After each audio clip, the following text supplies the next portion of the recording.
Muy buenos días, saludos cordiales, estimados amigos. Los bendigo en el nombre de Cristo en la Universidad José Martí de Latinoamérica, en el marco del postdoctorado en línea, las nuevas tendencias y corrientes integradoras de pensamiento y sus concreciones. Hoy día 28 de abril continuamos en el nombre de Dios con las grabaciones que de ellas devienen en el marco del módulo 5, titulado La epistemología de segundo orden.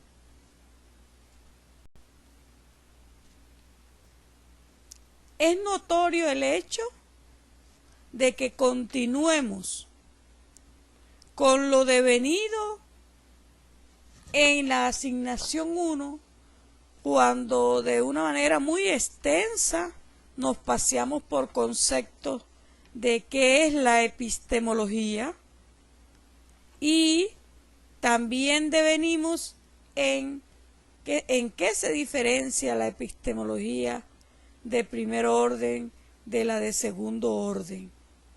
Ahora nos preguntamos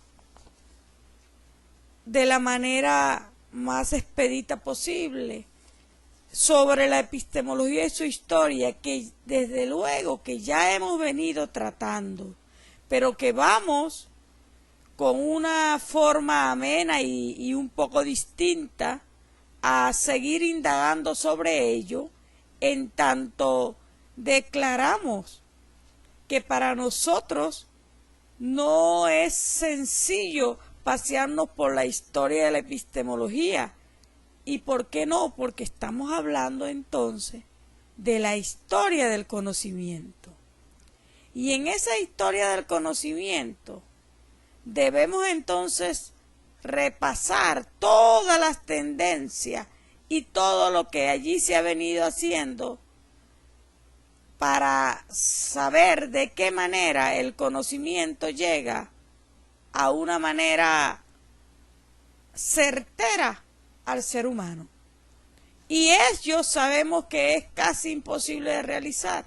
Por lo tanto, lo que hacemos es tomar algunos criterios, algunas exposiciones básicas, algunos autores principales, y entonces vamos a revisar de manera succinta qué ha pasado con la historia de la epistemología y algunos criterios que se ha venido exponiendo, que sabemos que han estado de manera conjuncionada con el paradigma simplista y con todos los errores que se devienen en la complejidad, pero que nosotros sabemos que la complejidad como tal ha sido simplemente un arranque a la historia de la humanidad que no ha tenido, muchas veces, no ha tenido su adecuado comportamiento, porque nosotros sabemos que ha sido una ciencia, parte de la filosofía, que también ha tenido que encuadrarse, amañarse en los estatutos positivistas que han dejado mucho que desear en la historia de la humanidad y que no podemos prescindir de su crítica, porque no estaríamos nosotros actuando como complejos, develando la realidad y haciendo de ello lo que realmente corresponde a la hora de hablar de todo esto. Entonces nosotros estamos en la obligación de develar toda la criticidad inadecuada que se ha presentado, porque hacerlo es develar la historia de la ciencia, y hacerlo también es develar de qué manera se ha impedido al mundo que podamos llegar nosotros a un desarrollo metacognitivo profundo de alto nivel educativo. Nos vamos a pasear en lo que sigue por el devenir de la epistemología con algunas misceláneas, es decir, algunas concepciones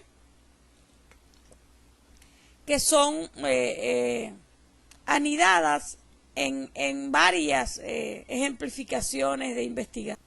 Para ello vamos a hablar entre todo de los presocráticos. Es evidente el nombre presocrático indica los pensadores griegos antes de Sócrates. Cómo se venía interpretando allí la epistemología, el conocimiento, su criticidad, cómo se creía que el conocimiento era válido, que se podía producir. Algunas veces se viola la concepción de presocrático antes de Sócrates porque se consideran presocráticos algunos griegos que están al mismo nivel de edad de Sócrates. Es nada convencional lo que se viene creyendo, en tanto los presocráticos concebían el principal objeto de sus investigaciones filosóficas al cosmos como compuesto de elementos sensoriales corrientes como tierra, agua, aire, fuego y el éter. Elementos que se convertían recíprocamente unos en otros como resultado de su condensación y de su enrarecimiento. Nótese la esencia principal de que los presocráticos, teniendo la concepción de que la razón no solo se alojaba en la mente, sino que también se alojaba en el espíritu, como ellos nos conjuncionaban con la naturaleza, con el planeta, como es el origen de la creación. Ellos tenían la conciencia profunda de que nosotros éramos naturaleza y que es lamentable que se haya perdido estas concepciones, aunque muchas sabemos que tienen grandes cantidades de errores, pero para la época de la historia eran pensadores absolutamente avanzados en la humanidad y es lamentable que se haya perdido ese sentir y forma de conocer como atributo a la mente y al espíritu de los presocráticos y en general de todos los antiguos pensadores de la humanidad. Esa congestión, aire, mente, sol, naturaleza, cosmos, nada convencional, da su nombre en ese siglo VII y siglo IV antes de Cristo a una denominación de un nivel de los que actuaron antes de Sócrates. Y lo único que no es convencional es que los presocráticos no planteaban todavía el problema concerniente al fin y a la misión del individuo. De esa relación entre el pensar y el ser, una dialéctica inmanente del pensar, que se limitaban tan solo a buscar las bases de la teoría de la naturaleza acerca del cosmos, de la realidad sensorialmente perceptible y objetiva. Todos estos problemas se resolvían precisamente desde el punto de vista de ese cosmos sensible formado por el torbellino eterno de los elementos. Al número de presocráticos pertenece, por ejemplo, Tales de Mileto, Heráclito, Jenofonte y todos ellos que concebían como principal objeto de las investigaciones filosóficas al cosmos, como lo vengo planteando. Ese cosmos que consideraban ellos sin ninguna duda complejo, anidado en una historia que nos hablaba de a quién nos debíamos y cómo nosotros debíamos de comportarnos de una manera compleja, porque nos debíamos en manera absoluta a cómo el hombre era naturaleza y la naturaleza estaba en el hombre. Todas estas ideas absolutas se tuvieron que ir revisando a lo largo de la historia. Tales de Mileto se considera como el principal presocrático. Fue un matemático y físico legislador griego que partió del pensamiento racional relativo para responder sin duda acerca del origen de todas las cosas. Estas reflexiones se determinan más adelante por otro filósofo como Anaximandro, que en el que estaba presente desde luego una característica esencial como que el fuego y el infinito eran parte del conocimiento y del ser. Esos presocráticos anidan el llamado mito de los logos, iniciaron el pensamiento racional en una filosofía hermosa en la cual Pitágoras, el gran matemático, pensador y filósofo, ocupa una idea central en la crítica con un grupo de individuos en los cuales la mitología y el pensamiento racional surge de una manera sagrada, gestionada con la religión y el pensar cristiano, en el que se avisoraban, aún años antes del nacimiento de nuestro Señor Jesucristo, se avisoraban lo que ha de venir. Y ese Pitágoras, el inventor de la primera escala musical, el monocordio, un instrumento de madera con una sola cuerda, a la cual se le iba atribuyendo de acuerdo al sonido de la cuerda y donde se localizaba ese sonido, se le iba asociando con una fracción. Pitágoras es el fundador de la escuela pitagórica, que duró muchísimos años y que Platón imitó buenamente, de buena manera, con su academia.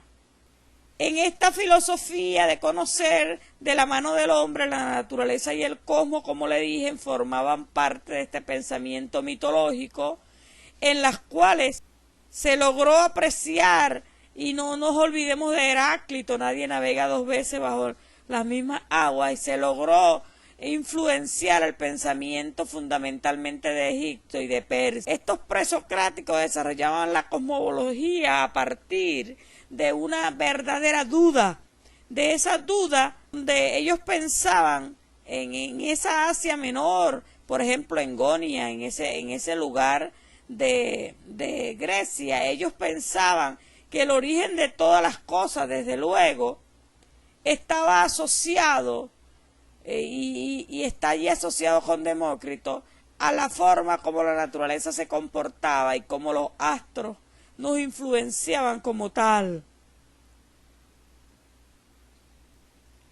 Es desde luego considerable el hecho de que este conjunto que pueblan el universo tenían especial dotada inteligencia y sensibilidad en ese puente de visiones de lo que realmente nos corresponde en la vida, porque formamos parte de todo un planeta, en ese principio originario material, ese arche, que donde no existe la idea de la creación, que admite la formación, pero que luego se consigue en ese entonces con hombres pensadores que consideraban los astros y de manera hermosa consideraban al ser vivo que no podía vivir sin agua y que su agua estaba entramada en la vida de la persona. Anaximandro de Mileto, por ejemplo, consideraba que esa parte que se ubica en el Sol y logró medir el radio de la Tierra en un mapa y dibujó la Tierra habitada en ese aperión que luego se determina como lo indefinido y que consigue con todo ello una realidad que plasmó y que hasta hoy se está estudiando y que realmente lleva a una existencia digna de estudiar y aún con grandes errores dignas de ser tomada en cuenta, porque luego sabemos cómo se simplifica todas estas realidades. Anaxágoras de Clazomone acepta el razonamiento de Parménides de que ninguna realidad nueva puede originarse y que si no es a partir de la preexistente, y estudió cómo comenzó a moverse las partículas, a separarse y a unirse para dar entendimiento al principio rector. Su astronomía es mucho más racional que las que lo precedieron luego. Las estrellas afirmaba que eran enormes y que no tenían luz propia como la luna. Todo ello ya Anaxágoras lo venía afirmando. Y ahora, buscando el origen y el significado de la epistemología, como lo hicimos en la asignación número 1, ya habíamos dicho que se deriva de la palabra episteme, que significa inteligencia, conocimiento, saber, ciencia, destreza, y que no estaba hablando en ese caso de la doxa, que es saber organizado y fundamentado, capaz de aprender, y epistami entendido en el tema. Pero también allí nos aparece que epistemología en los griegos también significa leteia, que va a lo que derivado del letos, que significa sombra, es decir, que es ascender a la verdad de lo que es una cosa, quitándole la sombra, es decir, sin el letos, en la leteia sin el letos, en las que se encuentran para el entendimiento. Y entonces se designa el área de la reflexión filosófica que pretende responder a la pregunta en qué podemos conocer si un conocimiento es verdadero, y la epistemología trabaja la cuestión del criterio de verdad de nuestro conocimiento. Muchos problemas del conocimiento se avisoran en la historia de la humanidad y nosotros aquí vamos a resumirlos de manera succinta, pidiéndole a Dios Padre amado su sabiduría en esta madrugada hermosa para poder darnos a entender de la manera más expedita posible. Bueno, la epistemología, visto desde el sujeto, considera a una salida del sujeto fuera de su propia esfera, una invasión de la esfera del objeto, y esa captura del objeto no es arrastrado dentro de la esfera del sujeto, sino que se permanece trascendente a él. Dése cuenta el idealismo de cómo se pensaba que se podían hacer las cosas. Esa conciencia con el sujeto y el sujeto con la conciencia crea entonces un dualismo, algo permanente, eternamente separado. Esa fue la intencionalidad de los pensadores y que determina la esencia del conocimiento. Visto desde el objeto, el conocimiento se presenta como una transferencia de las propiedades del objeto al sujeto. Al trascender del sujeto a la esfera del objeto corresponde un trascendental objeto de la esfera, pero este tiene el objeto predominio sobre el sujeto. Y es así como se pensaba del objeto y el sujeto eternamente separados, que luego avisoramos el grave error que se comete en la manera de conocer. Entre esos orígenes del conocimiento nos tropezamos con otro problema cuando consideramos de cerca la estructura del objeto cognoscente. Es esta una estructura dualista. El hombre es un ser espiritual y sensible, y en lo espiritual hay un conocimiento por la razón, y en lo sensible un conocimiento sensible que va a la experiencia. Y entonces nos preguntamos, ¿de qué fuente saca principalmente sus contenidos la conciencia cognoscente el ser humano? ¿Es la razón o la experiencia la fuente o base del conocimiento humano? Y eso fue una eterna contienda, como quítate tú para ponerme yo, como decimos en Venezuela, como si lo espiritual, donde se aloja gran parte de la razón, se puede separar del conocimiento sensible y de la experiencia. Entre las esencias del conocimiento humano, en esa relación del sujeto y el objeto, hay una determinación del sujeto por el objeto. Nos preguntamos entonces, ¿es esta concepción justa? Porque hay numerosos e importantes filósofos en sentido contrario, debatiendo esta idea.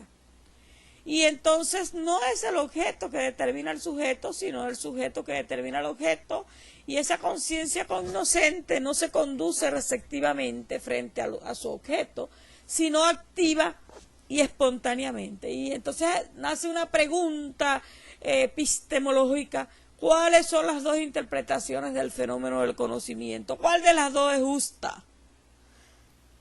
Entre las cuestiones de verdad, de la verdad, que más adelante vamos a hacer la narrativa en las asignaciones siguientes, en las 5 especialmente, sobre eso de qué es la verdad y cómo se conoce que algo es la verdad. Y si de verdad hay una verdad y hay un conocimiento verdadero creado por el hombre, ¿y en qué podemos conocer esa su verdad? ¿Cuál es el criterio que nos dice en este caso concreto, si un conocimiento es o no verdadero. En esa posibilidad del conocimiento humano nos preguntamos, ¿puede el sujeto aprender realmente el objeto? ¿Lo puede aprender y conocer verdaderamente? ¿Es posible algún conocimiento de la realidad? Y en esa posibilidad del conocimiento tenemos entonces algunas esencias que queremos mostrar a todos ustedes en el marco de la epistemología del segundo orden, porque nos preparamos con todo este repaso para avisorar plenamente cuando se está en una epistemología de primer orden y cuando se está en una epistemología de segundo orden. Y en ello, esa doctrina fijada como el dogmatismo, que es aquella posición epistemológica para la cual no existe todavía el problema del conocimiento, existe dada por la supuesta posibilidad y la realidad del contacto entre el sujeto y el objeto. En el dogmatismo, en esa tendencia o corriente o manera de creer que se conocía, el contacto entre el sujeto y el objeto no puede parecer problemático a quien no ve que el conocimiento representa una relación. No ve que el conocimiento es por esencia una relación entre un sujeto y un objeto. Y cree, por el contrario, que los objetos del conocimiento no son dados absolutamente y no meramente por obra de la función intermediaria del conocimiento. Son afirmaciones del dogmatismo. Y entre las críticas que se consiguen al dogmatismo es que el dogmatismo pasa por alto lo mismo en un caso que en el otro, el sujeto y su función, y en el periodo originario de la filosofía griega domina de casi total generalidad.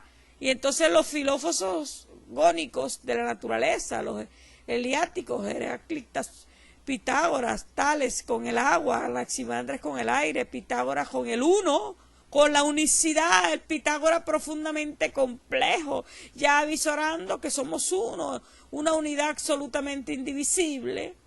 Esos pensadores se hallaban animados todavía por una confianza en la capacidad de la razón humana, vueltos por entero hacia el ser, hacia la naturaleza, que no consiente que el conocimiento mismo es un problema, sino que ellos buscaban la manera de conocer exactamente dónde estaba, en la conjunción del uno, tal como lo afirma Pitágoras. Mientras que el escepticismo, mientras que el dogmatismo conoce al sujeto, el escepticismo desconoce al objeto e ignora por completo la función del sujeto.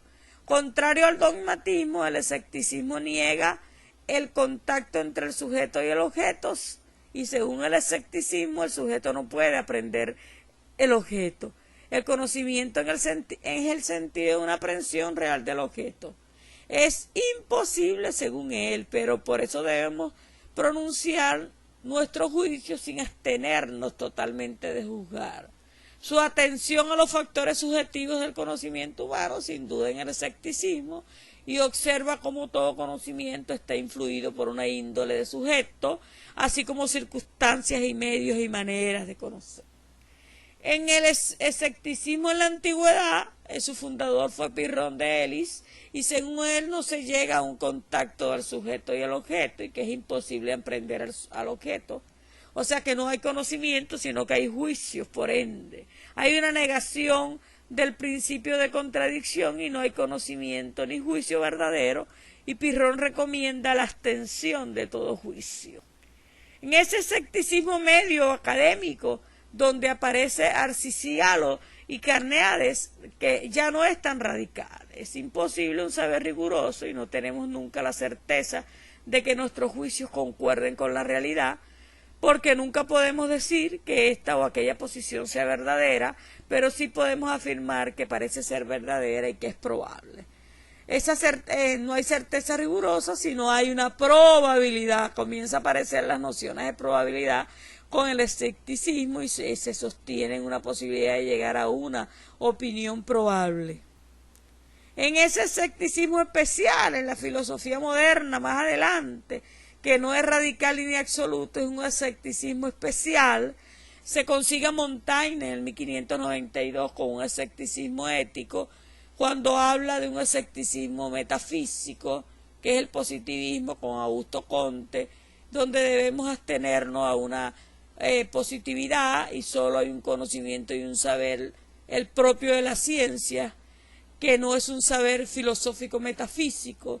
Y entonces allí aparece Descartes con la duda metódica, donde no existe un escepticismo del principio, sino un escepticismo metódico, o sea que se dudaba del método, y entonces aparece un escepticismo religioso, que es agnosticismo, y Herbert Speer afirma que la incognoscibilidad de lo absoluto, de lo que podría conservarse, sería denominación de un escepticismo ético, más por lo regular, y allí nos conseguimos entonces con un relativismo. En ese escepticismo radical o absoluto se anula a sí mismo y se declara que el conocimiento es imposible, y por esto se expresa un conocimiento en contradicción consigo mismo. Declarándose imposible se expresa uno como posibles hechos, ¿no? Miren cómo un escepticismo sin duda ocurre en una escapatoria de que el conocimiento es imposible y es dudoso, donde se dice que no hay conocimiento, pero que también se expresa como conocimiento. Una posibilidad en el fondo que es realmente una gran contradicción. Y en ese escepticismo medio no hay verdad ni certeza, pero sí probabilidad, y no podemos nunca tener la pretensión de que nuestros juicios sean verdaderos, sino tan solo que sean probables. Y hay entonces otra contradicción entre lo que significa el escepticismo y probablemente lo que se acerca. Se renuncia al concepto de verdad y de abandonar por el de probabilidad. Y entonces en ese subjetivismo y relativismo no hay una verdad, y esa verdad tiene una validez limitada. En el subjetivismo se limita la validez a la verdad y al sujeto que conoce y que juzga, en tanto sujeto individual. Y en ese subjetivismo individual, por ejemplo, el juicio es válido únicamente para el sujeto individual. Por ejemplo, 2 por 2 es igual a 4, este juicio solo es verdadero para él. Para los demás puede ser falso, pero en el subjetivismo general hay verdades supraindividuales que son verdades universalmente válidas, donde ningún juicio es válido más que por el género humano. Y entonces 2 más 2 es igual a 4, es válido para todos los individuos humanos, según el subjetivismo general, pero es por lo menos dudoso que valga para ser organizados de diferentes modos. Allí no hay tampoco ninguna verdad absoluta, ninguna verdad universalmente válida, todo es relativo, y entonces depende del conocimiento de los factores del sujeto cognoscente. Pero también allí el relativismo, la dependencia de todo conocimiento humano, depende de factores externos y que se considera influencia en el medio del tiempo del espíritu y la pertenencia a un determinado círculo cultural y los factores determinantes en él. Y entre los representantes clásicos del subjetivismo, pues los sofistas con Protágoras, que afirmaba el hombre es la medida de todas las cosas, el homo, mesura. O más adelante Howard Sperde con el círculo de validez de las verdades conscientes de un círculo temporal que proceden de sus defensores, y allí aparece el círculo de la validez de las verdades que coincide con el círculo cultural y temporal que procede de sus defensores. Las verdades filosóficas, matemáticas, de forma natural, solo son válidas dentro de un círculo cultural al cual pertenece. No hay filosofía, ni matemática, ni una física universalmente válida, según subjetivismo y relativismo, sino una filosofía fáustica, una filosofía apoliana, una matemática fáustica y una matemática apolínea. Dese en cuenta cómo vamos develando todas estas concepciones y de cómo se vienen usando luego. El pragmatismo tiene como lema, sin duda, ese pragmatismo en que, como el escepticismo, abandona el concepto de verdad en el sentido de concordancia entre el pensamiento y el ser. Esa verdad lo reemplaza por útil, Y según él, el conocimiento útil y valioso, fomentador de la vida, modifica esta forma de concepto de verdad porque parte de una determinada concepción del ser humano. El hombre no es primer término un ser teórico pensante, sino un ser práctico, un ser que está integrado a una voluntad y acción. El intelecto es dado al hombre no solo para investigar y conocer la verdad, sino para poder orientarse en la realidad. Esos son los resultados de cómo se creía conocer con el pragmatismo. Ese conocimiento humano recibe su sentido y su verdadero ser en una congruencia con el pensamiento entre lo que se resultan útiles, y allí hay una máxima que la voluntad humana es libre y es verdadero en cuanto resulta útil y provechoso para la vida humana y en particular para la vida social. Entonces dése en cuenta cómo el pragmatismo relaciona el conocimiento con la verdad, con la ética, con la moral. Si resulta útil, entonces es valioso, es verdadero, y si no, no es un conocimiento. Estas son expresiones del pragmatismo. Entre los fundadores del pragmatismo conseguimos más adelante en la modernidad a William James, a Schill, que ha propuesto el nombre de humanismo, a Friedrich Nietzsche, que parte de una concepción naturalista y voluntaria del ser humano, y que señala que la verdad no es un valor teórico, sino que tan solo una expresión para designar la utilidad, para designar aquel juicio que conserva la vida y sirve de voluntad de pedorio. El hombre no es un término ser teórico permanente, sino es que es práctico, de voluntad y acción, y ese intelecto está integralmente al servicio de su voluntad y de su acción. Su intelecto está integralmente al servicio de la voluntad, y allí entonces aparecen los sentidos como congruencia con los fines prácticos del hombre, entre aquellos que resultan útiles y provechosos, y la voluntad humana es libre, es verdadero en cuanto resulta ser útil y provechoso, y aquí cabe preguntarnos cómo medían ellos lo que era útil y provechoso. El error del pragmatismo consiste en no ver la esfera lógica, en desconocer el valor propio, la autonomía del pensamiento humano. Ese pensamiento y conocimiento que está concerniente en una estrecha conexión con la vida, porque está incierto en la totalidad de vida psíquica humana, el acierto y el valor del pragmatismo, entonces radica en una continua conexión con el conocimiento, donde no debemos inducirnos a pensar por alto, a pasar por alto, desde luego, la autonomía del ser humano y la función de la vida.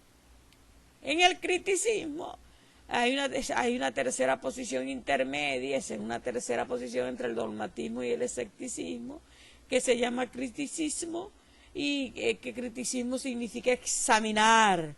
Y allí entonces el criticismo comparte con el dogmatismo la fundamental confianza en la razón humana.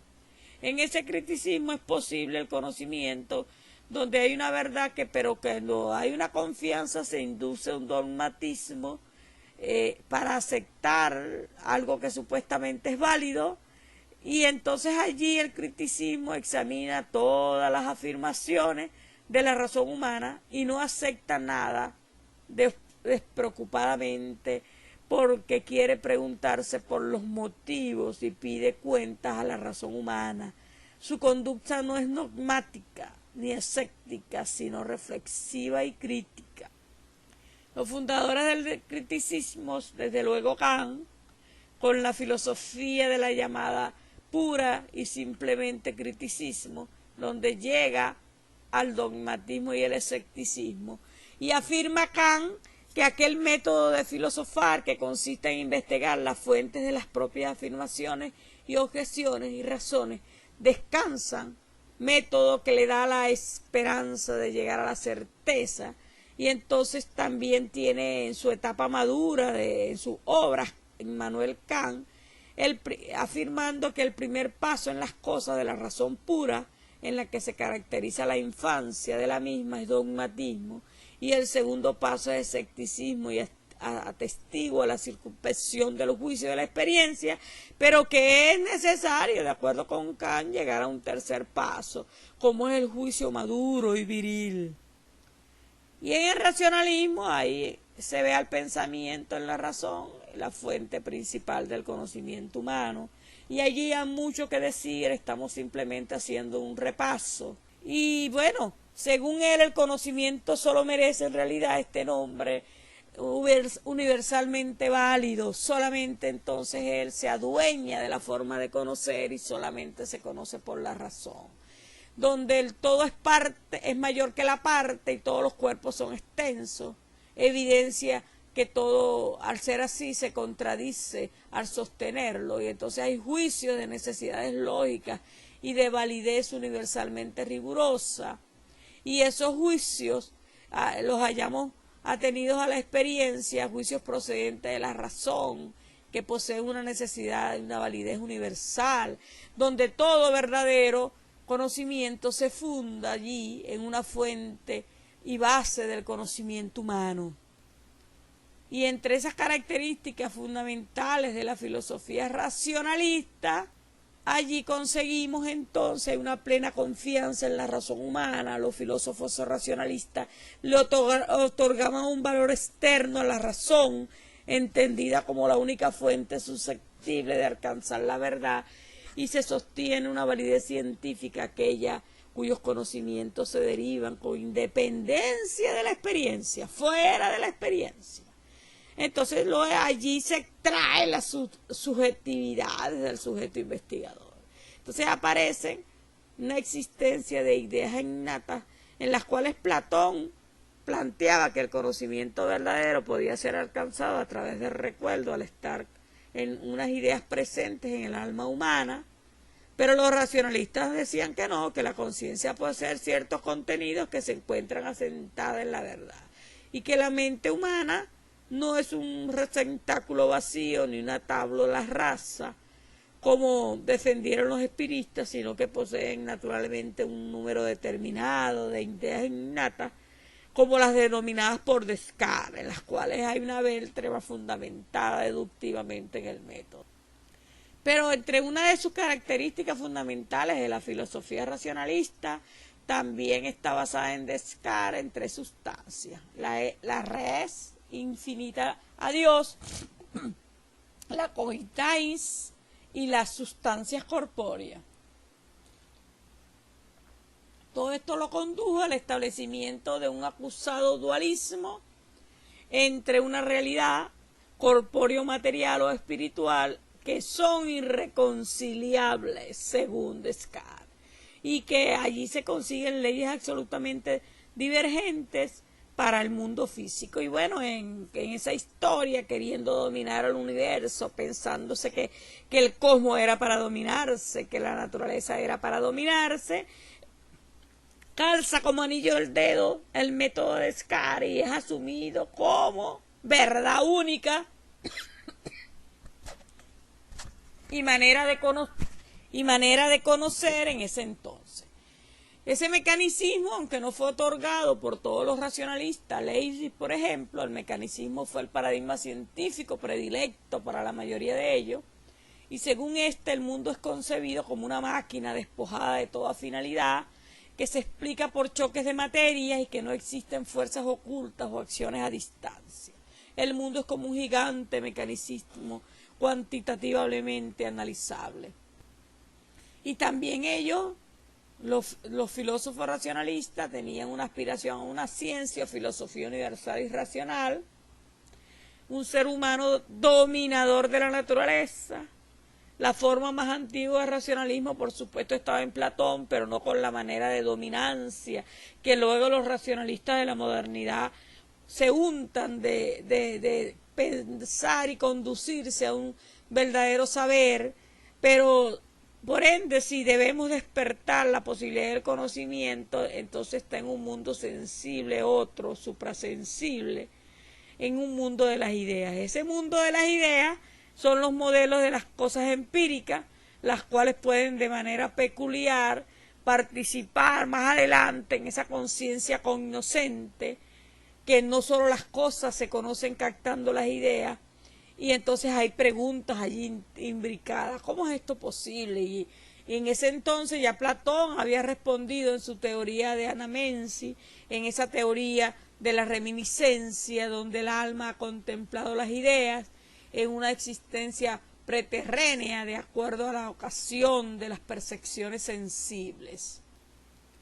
Y allí entonces, en el empirismo, que no podemos denotarlo por un espacio y tiempo, porque venían ocurriendo al mismo tiempo varias tendencias. Allí la única fuente del conocimiento es la experiencia, contrariamente al racionalismo, donde no hay patrimonio a priori de la razón, una conciencia cognoscente que no saca su contenido de la razón, un espíritu humano como una tabla rasa, una hoja por escribir en la que escribe la experiencia. Y todos esos conceptos, incluso los más generales, proceden de la experiencia, y entonces aparecen empiristas en las ciencias naturales y en la manera como el filósofo procede de las ciencias naturales para conocer la fuente y el de la experiencia y la base de todo conocimiento humano.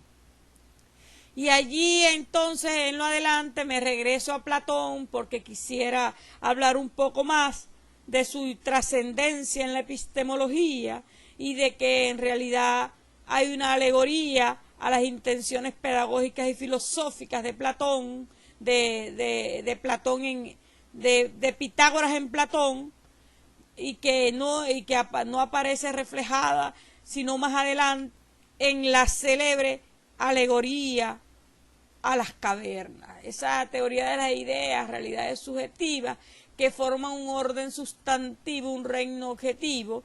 En esas ideas la esencia, que más adelante Husserl se apropia en un reino independiente. El acceso a ese reino reside en una intuición no sensible. Esa historia de la alegoría de las cavernas, que muy bien plantea Platón en su obra Cumbre de la República, ese espacio cavernoso en el que se encuentra un grupo de hombres prisioneros desde su nacimiento. Es decir, esa es la ceguera al conocer, con cadenas que le sujetan al cuello y las piernas, de forma que únicamente pueden mirar hacia la pared del fondo, sin poder nunca girar la cabeza.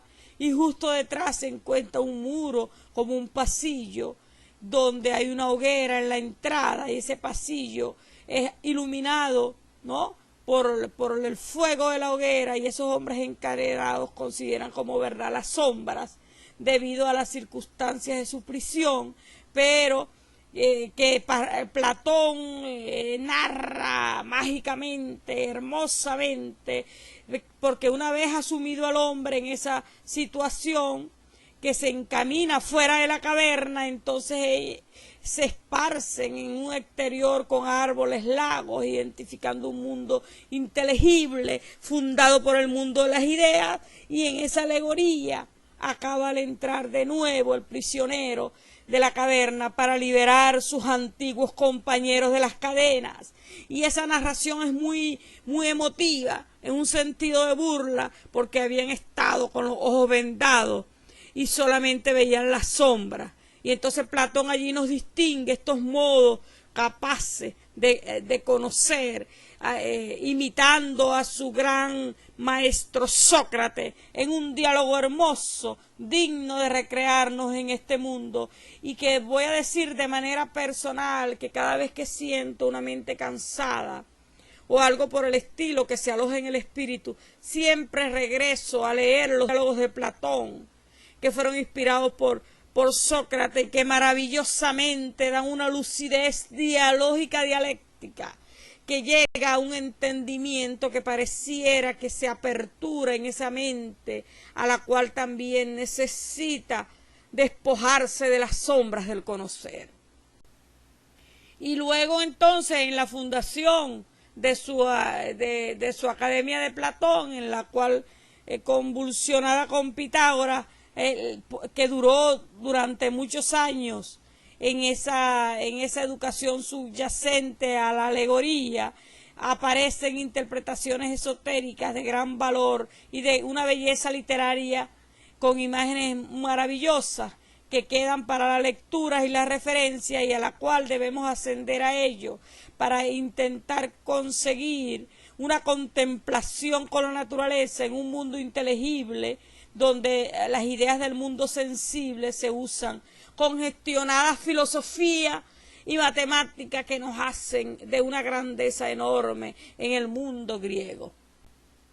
Y con Aristóteles es de especial atención rescatar alguna de sus interpretaciones para conseguir en él una verdadera atención, siendo Aristóteles el discípulo de Platón, que realmente va a cambiar las ideas que había heredado de su maestro, siendo su maestro idealista y Platón manteniendo un realismo crudo que más adelante plantea en cada una de sus obras y que todavía están en estudios dignas de revisarse y de ejemplificarse.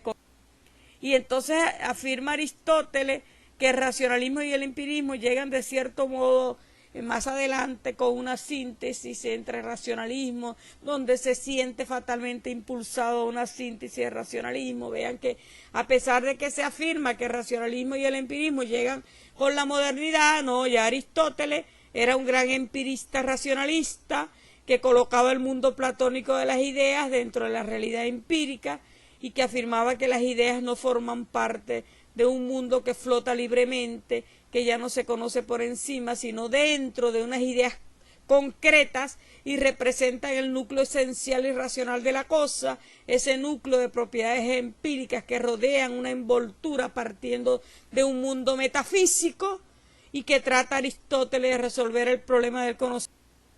Y entre esas soluciones metafísicas, más allá de lo físico, conseguimos al realismo, idealismo y fenomenalismo, que vamos a hacer sucintamente alguna revisión en el marco de esta asignación número 2, que es bastante hermosa porque nos regresa a la historia del conocimiento. En el idealismo entendemos por idealismo aquella posición epistemológica sobre la cual hay cosas realmente independientes de la conciencia y que admite un dualismo de realismo ingenuo. Ese realismo no se haya influido más allá de una reflexión crítica donde el problema sujeto y objeto no existe aún para él y no distingue en absoluto de la percepción. No ve que las cosas no son dadas en sí mismas, en su corporealidad inmediatamente, sino que son contenidos de percepción. Y allí aparecen entonces cualidades objetivas que lo pasan por su sabor y olor, por su dureza, por su blandura, entre otros, como propiedades convenientes a las cosas objetivas independientemente de la conciencia persistente. Y en el idealismo se usan entonces los diversos sentidos que hemos de distinguir entre idealismos metafísicos e idealismo del sentido epistemológico, y llamamos idealismo metafísico a la convicción de la realidad que tiene por fondo fuerzas espirituales y potenciales. Esta tesis de que no hay cosas reales independientes de la conciencia y que son suprimidas de las cosas reales, entre tanto el idealismo que se ha de considerar necesariamente en los objetos de la conciencia como objetos ideales. De ahí resultan dos formas de idealismo, el subjetivo o psicológico y el objetivo o lógico. Y en el fenomenalismo conseguimos entonces que el origen del conocimiento entre racionalismo y empirismo es una esencia de realismo e idealismo, y hay una intención de reconciliación con Kant para entre realismo e idealismo conseguir una parte media entre racionalismo y empirismo, donde se presenta la perspectiva manifiesta del fenomenalismo. Ese fenomenalismo es la teoría en la cual no conocemos las cosas como son en sí, sino como nos aparecen, como el fenómeno nos las plantea. Y entonces no podemos saber que si las cosas son o no son, mientras que el fenomenalismo no coincida con el realismo a partir de las cosas reales, pero con el idealismo de limitar el conocimiento a la conciencia y al mundo de apariencia de las cosas entre sí. Y en un resumen acelerado, verdaderamente ya en casi una hora de grabación, vamos entonces a hacer un resumen acelerado de ese recorrido que se pedía mediante el video, de los criterios de la epistemología. Y bueno, entonces, como ya hemos venido diciendo, corrientes epistemológicas con un empirismo lógico positivismo, un empirismo clásico y subjetivismo, un racionalismo crítico y antipositivismo, una fenomenología, un humanismo científico allí con una hermenéutica y luego una teoría crítica, un materialismo dialéctico. Pero también en esas corrientes epistemológicas de la modernidad, un empirismo lógico con Carnal y Russell, un racionalismo crítico con Popper, un post-espirismo con Kuhn, Lakatos, Feyerabend. Y desde luego el conocer es como esta fotografía tomada de estas hermosas flores en el páramo merideño, donde están pintadas de matices indescriptibles, inseparables. Y ese modo de conocer así debió plantearse desde el comienzo para poder ir sin equivocarnos tantos a lo largo de la humanidad. Y bueno, dándole las gracias a Jesucristo, a ti Jesucristo te digo, mi gran Salvador, mi único Salvador, gracias porque viniste a morir por nosotros. A ti dedico todo lo que hago. Eres y siempre serás mi más grande ejemplo de perseverancia. Les agradezco a todos ustedes, agradezco a usted, doctor Pupo, por escucharme y por pacientemente estar en el devenir de lo que voy haciendo en estos diálogos que planteo en las narrativas en PowerPoint de las asignaciones. Muchas gracias, un abrazo.